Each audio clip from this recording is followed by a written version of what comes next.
आलोचना के जिन विभिन्न रूपों तथा प्रकारों का विकास पाश्चात्य जगत में हुआ है, वैसा भारतीय काव्य शास्त्र में हमें दृष्टिगत नहीं होता। भारतीय तथा पाश्चात्य जीवन दर्शन में जैसा अंतर है, वैसा ही दोनों आलोचनाओं में भी है। भारतीय आलोचना पद्धति की कुछ निजी विशेषताएं हैं जिन पर दृष्टिपात किए बिना उसे समझना कठिन होता है। कुछ विशेषताएं देखें। भारतीय आलोचना पद्धति की सर्वप्रथम विशेषता यह है कि उसमें सिद्धांत को पूर्णता प्रदान करने का प्रबल प्रयास मिलता है।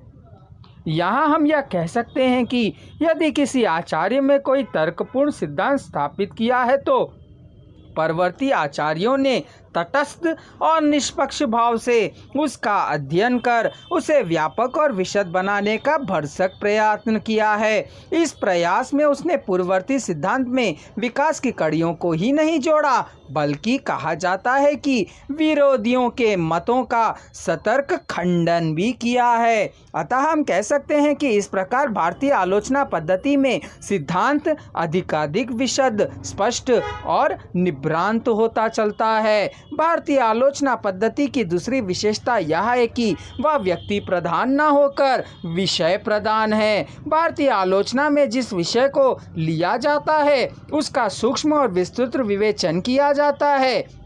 ऐसा भी कहा जाता है कि कभी कभी एक ही विषय या सिद्धांत की पूर्णता में कई आचार्यों का सहयोग भी उपलब्ध होता है, लेकिन सभी का प्रयास विषय को पूर्णता देना है, व्यक्तिगत विज्ञापन नहीं। ऐसा भी कहा जाता है कि कभी कभी तो विषय विवेचन में पारस्परिक मतभेद भी विस्मृत कर दिए जाते हैं। जैसे हम काव्य शास्त्र के एक सिद्धांत के अंतर्गत देखते हैं कि अभिनव गुप्त ध्वनि की अपेक्षा रस को काव्य की आत्मा मानने के पक्षधर थे।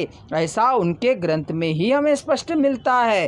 भारतीय आलोचना पद्धति की तृतीय विशेषता यह है कि ऐसा माना जाता है कि उसका दृष्टिकोण शुद्ध साहित्यिक रहा है। जैसे काव्य को समाजशास्त्र, सौंदर्य शास्त्र, नीति शास्त्र, मनोविज्ञान आदि मापदंडों पर मापने का प्रयास नहीं किया जाता, बल्कि यहाँ शुद्ध साहित्यिक सिद्धांतों का विकास करना तथा उसके आधार पर काव्य की समीक्षा प्रस्तुत करना ही यहाँ के आचार्यों को मान्य रहता है।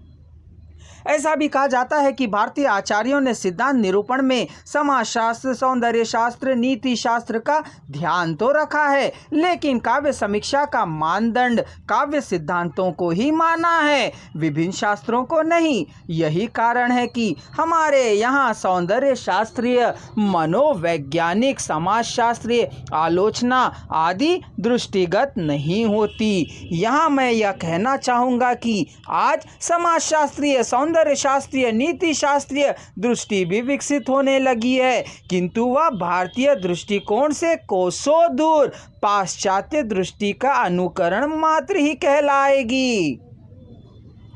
भारतीय आलोचना पद्धति की चतुर्थ विशेषता यह है कि उसकी दृष्टि आनंदवादी रहती है, जहाँ वह स्थूल उपयोगितावादी नहीं होती। ऐसा भी माना जाता है कि पाश्चात्य जगत में कला के उद्देश्य को लेकर जो हड़कंप मची है, जिसकी अनुगूंज हमें आज तक सुनाई देती है, वैसा हमें भारतीय काव्यशास्त्र में नहीं दिखता।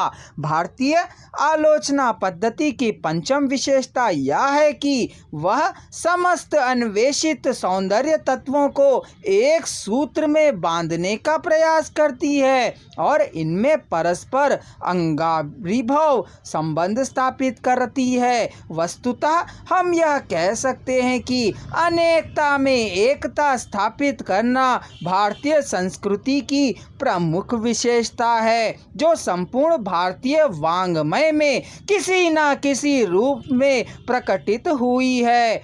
अंततः मैं बस इतना ही कहना चाहूँगा कि भारतीय दर्शन समस्त जंगम स्थावर सृष्टि को एक ही शक्ति से उद्भूत और विकसित मानते हैं।